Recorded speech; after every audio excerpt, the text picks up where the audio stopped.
Friday with their friends from Light & Googles. The guys will talk with Tom Haudricourt about the Brewers. That's called a winning streak.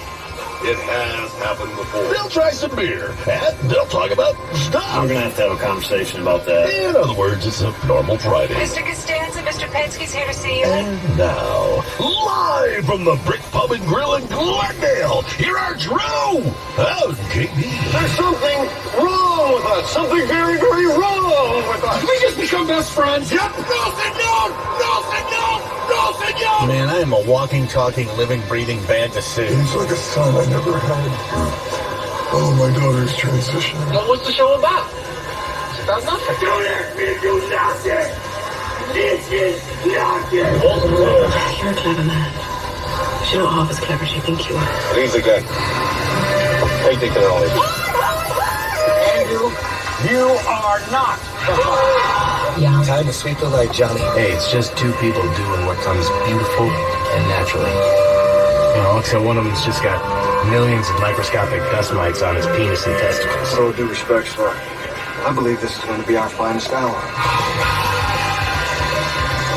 You know, the new montage is less than a week old, and I'm still getting the rhythm of it because every time I hear Andrew, you're not the father, I start to spring into action. And there's more montage left. There's a little so more. I prematurely jump in then at that point of the Jerry Springer show, and it's too early. It's not too early here at the Brick Pub and Grill in Glendale, Wisconsin. It is a patio Friday, or more likely a corner table Friday. Drew and KB, my name is Drew Olson, and across the console, my longtime buddy KB. What do you say, brother man? It's a steamy one out there, no doubt. Steamy one out there, but there's lots of beer flowing and good cheer here at the Brick. And we welcome to our table, she owns the table, she owns the bar with her husband Tim, is Chelsea. Chelsea, thanks for having us out here today. Thanks for coming. We're having a great time. You have a great crowd. We have a lot of our smart and good-looking listeners congregate here. Absolutely. Fridays are busy. Fridays are busy. Happy hour tonight.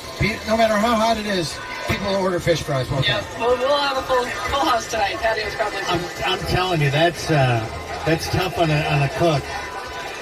Day like this and you're back over the fryer. I used to do, when I was in high school, I worked at a KFC. Oh, yeah. It gets hot then. In the summer, you're over the open fryer and stuff. Yeah, yes. Lose 15 pounds.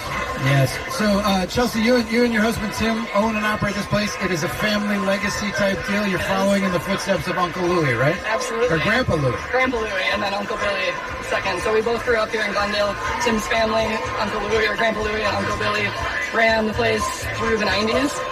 Sold it, and then When it was Wren's? When it was Wren's, yep.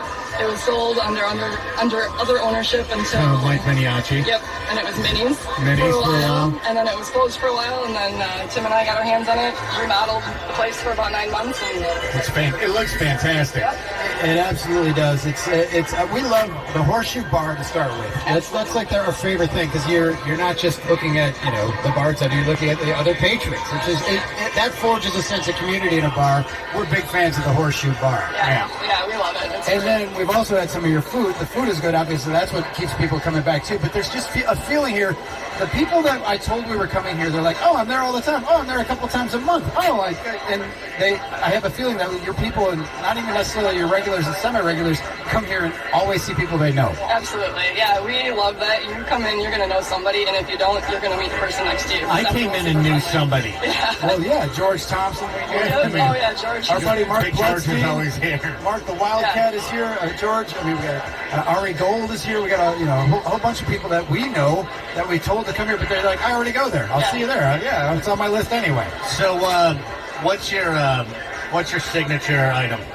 Our number one seller is the Timmy Wrap, named after Tim, my husband.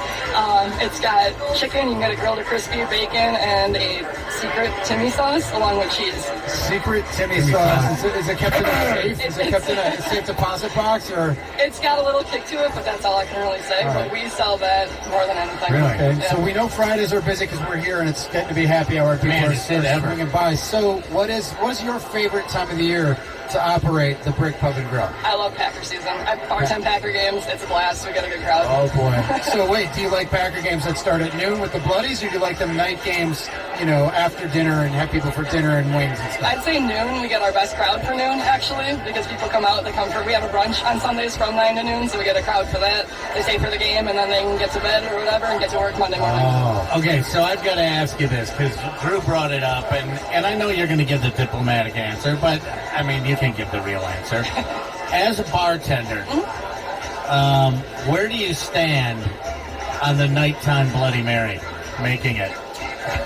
So, as the brunch bartender, I make a million Bloody Marys. Right. I'm Absolutely. talking about Yeah, the doesn't bother me. random nighttime Bloody Marys. The thing about 7:30 that- p.m. I come in, I'm like, you know what sounds good right now? A little tomato juice and vodka. So we'll make it for you. The thing is, everything's put away by then, so See? it's not going to be as quick as I the Sunday try to night. tell And as people. a bartender, you hate it, because Oh, then yeah. somebody invariably says, oh, that looks good. I think Absolutely. I'll have one. Absolutely. Well, Wisconsinites are predisposed to love their vodka and their Bloody Marys. Yeah. So that's a cottage industry unto itself. But I always tell people, unless you're at some kind of function where it's a Bloody Mary contest or something, after 2 o'clock, shut that down. Right. And drink them Yeah. before noon. It's just Breakfast wrong. drink. Yeah, Okay, absolutely. let me ask you this. Like, how many people do you see? There are people who love their Bloody Marys. And again, our motto on this show is plant your freak flag. Whatever you do you, whatever you like is what you like.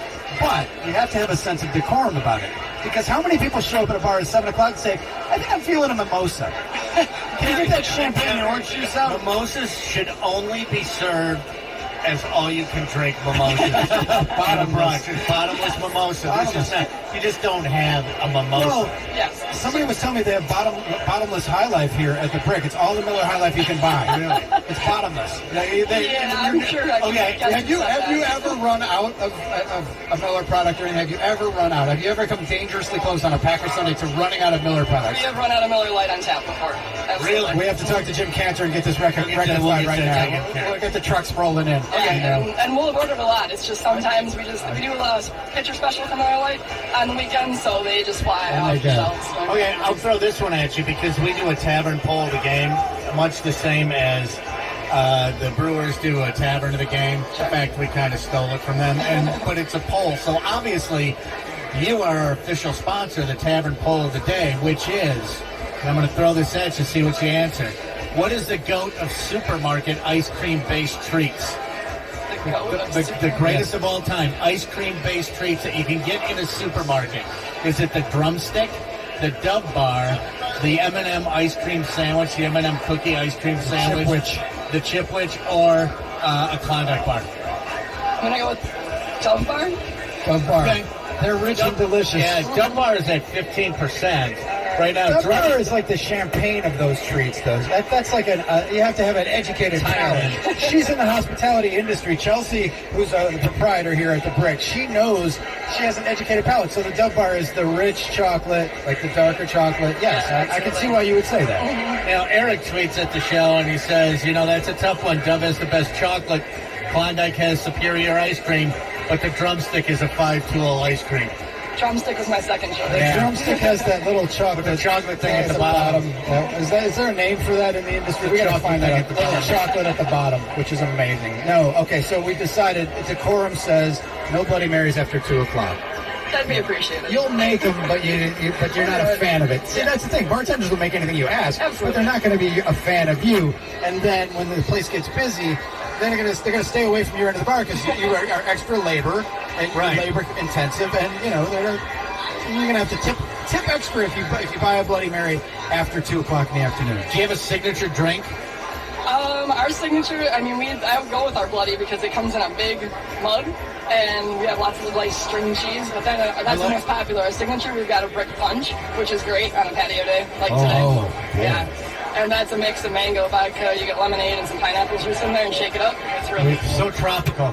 We might have to get a fishbowl of that after the show. At 6:01, we can start imbibing. Then we Chelsea's hanging out with us here. It's a good crowd of people. We're here till 6, but the party goes all night. You guys are open.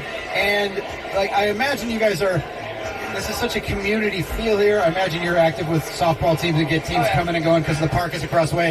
In fact, that's how Kevin met his wife playing softball. She played for the women's team for the Spring House, and I played for the men's team. And this used to be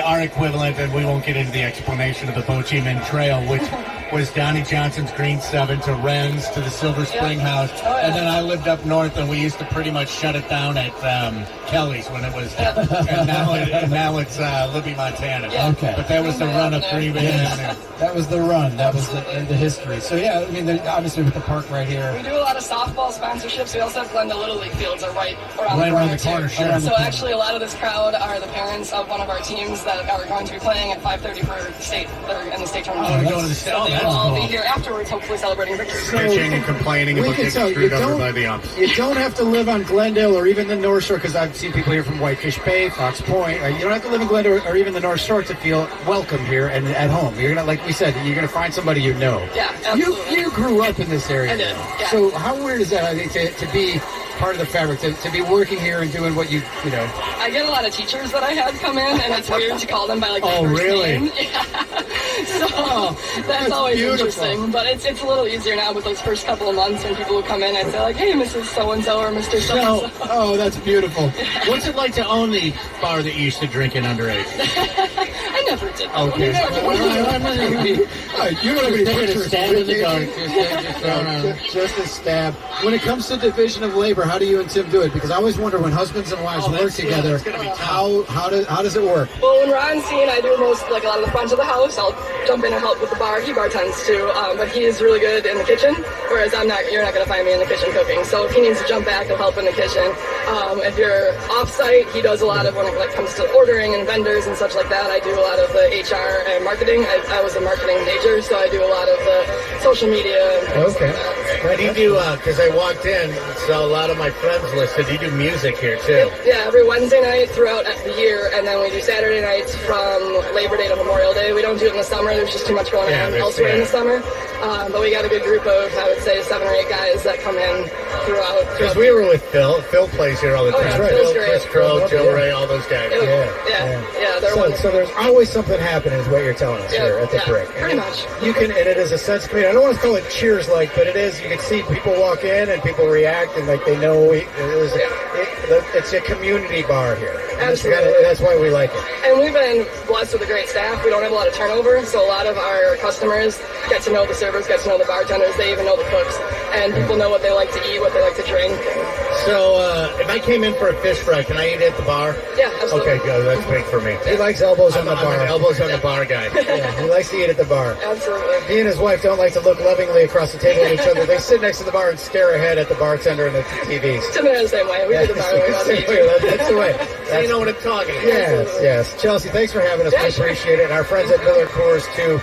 It is Friday, Tri-Day here, and it's Patio Friday, but we're not really on the patio because it's too blazing. Maybe when the hot sun out there. goes down. We'll come back in the fall, though. We'll come back for football. Yeah, it should. So I think I have an idea. I have a vision of us coming here for a Badger Saturday road game, and we're just going to bring like the Badger alumni band. yeah. We're going to bring we'll bring the whole Badger alumni group here. We've got a TV on the back patio. So, Perfect. All right, done. Book it. Make this happen. Chelsea, thanks for having Yeah, us. thanks for coming, guys. When we come back, we'll have some headlines for you. Hardcore Sports is next. You're listening to Drew and KB.